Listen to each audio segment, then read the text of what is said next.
the King of Kings. Hi, and welcome to the extreme preview of WWE Extreme Rules, which happens to be less than a few hours away. I'm Jack, and this is your host for the extreme preview.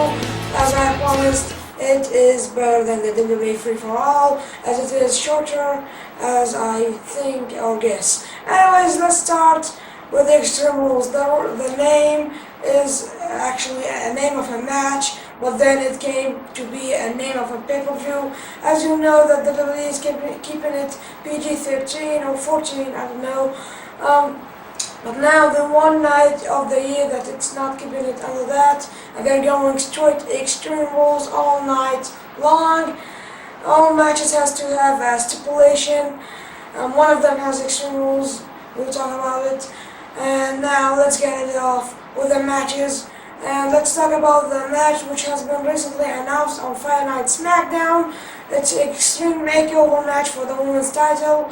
I don't know what's the match about, what's the rules, but I guess it's kinda Extreme Makeover rules. So, the contenders are Michelle McCool defending her women's title against Beth Phoenix, and we'll see what is the match is all about. The following match, we've got Shad Gaspar and JTG one-on-one, but the idea of splitting the team kind of bugged me, and I kind of hated it because the team was a unified tag team championship future, and I thought they would take the titles in no time, but then the WWE board of directors made another mistake, splitting this team, as they have done so many mistakes, especially making Batista a jerk. Anyway, moving on, we've got this so not extreme stipulation, but it is a stipulation. If CM Punk loses, he will get his hair cut shaved by Rey Mysterio, and if Mysterio loses, there's no stipulation for him. I don't know why, but I guess he might join the Straight Edge Society, but they didn't say that. They should have made the mask versus hair match, which was supposed to be on WrestleMania, but we didn't see that, and we're not going to see that on Sunday. On tonight, the Extreme Rules pay-per-view. Moving on, ladies and gentlemen, we've got Triple H versus Sheamus in a street fight, but still I stick up with my case. There's no story behind that.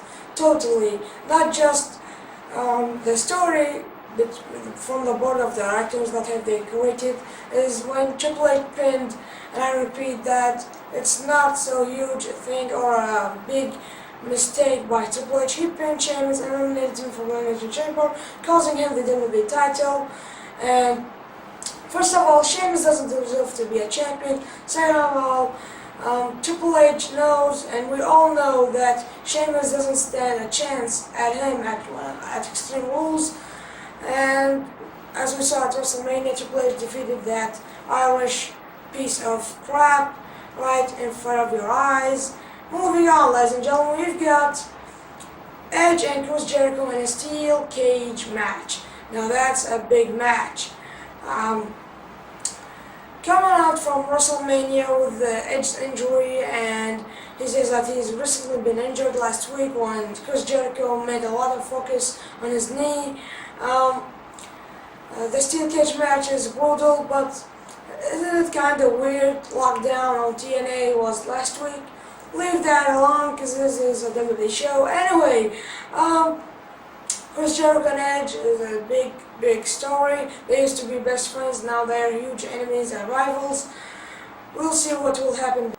Now the match that I don't understand totally, why you would just give one ultimate spotlight and a chance to be a World Heavyweight Champion tonight on Extreme Rules, and they just pushed away Jericho and Edge and putting them in a steel cage.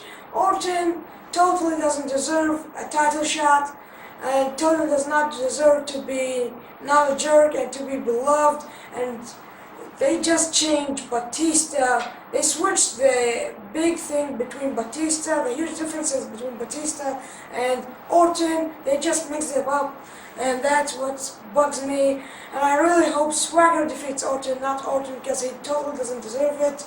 And plus, the WWE draft is coming, as you know, and if Orton takes it now, the heavyweight championship, I don't know where does it go. And still, Swagger is still on SmackDown, I mean Raw, as he said on the previous episode. He said that he likes to be promoted on, he likes to be on SmackDown as he wishes to get drafted.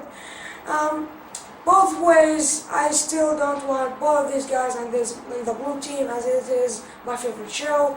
Moving on to the main event, and the only match that is worth watching, I guess, the last man standing match between John Cena and the Animal Dave Batista.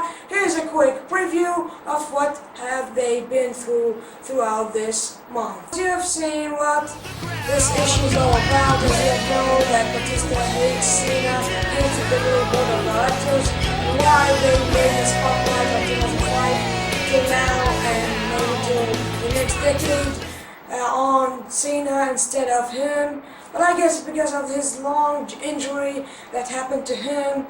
Well, I wish both of them luck. As I said on my previous shows, I said I cannot cheer for none of them because I can't cheer for Cena or Batista there. I love them both, and I just can't understand why they're making them unfriends, as they were friends in time and point of the time. What's the saying? Forget it. Anyway, this is the 7 matches, extremely matches. Expect 2 not so extremely mysterious match against CM Punk and the Extreme Makeover. We'll see what will be Extreme at Extreme Rules in just a few hours away. Thanks for watching, but right before I close up, don't forget that the immediate pay-per-view following Extreme Rules is WWE Over the Limit. Here's an exclusive preview of WWE Over the Limit right after we end up the show. You will see the promo and you will get the idea of WWE Over the Limit. I don't know if there's a special WWE Over the Limit match, but we'll see what this new pay-per-view will have for us in store. Thanks for watching again. This is the Extreme preview of Extreme Rules, and you've been with the Extreme King of Kings, Jack and Mazidi. Thanks for watching again.